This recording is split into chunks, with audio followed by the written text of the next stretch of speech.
Hi guys, Lindsay. In this video I have this laptop and we're experiencing that the keypad is not working.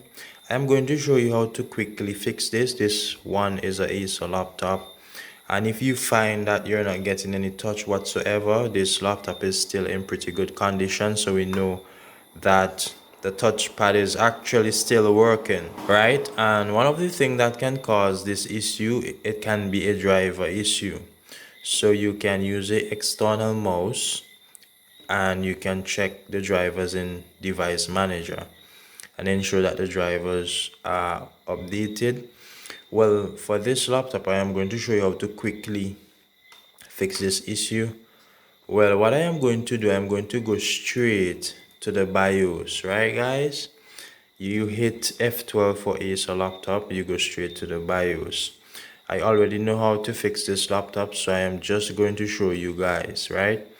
So if it happens that you're not getting any touch whatsoever, you want to go over and you want to look for the touchpad settings. There's a settings for the touchpad, which is right there. You want to play with this setting, so you can take it off advanced, you can put it on basic, you can save the settings, and then you can restart your computer. Guys, this should be on advanced, so if it is on basic, you can put this on advanced.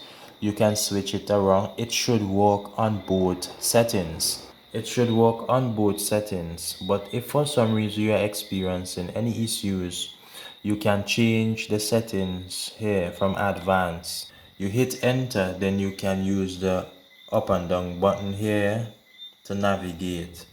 So you can choose advanced or basic, and then you save the settings and then you exit. Now when the computer starts up, your touchpad should be working. And this is actually a quick fix on how you fix this issue. Everything should be working with our touchpad. So we should be able to log in, we should be able to use the touchpad to do all what we want to do. You see the touchpad is actually moving here. So guys, this is how you fix this issue. I hope that this was helpful, and also do subscribe to my channel for more tech videos and more helpful videos as well. I'm out.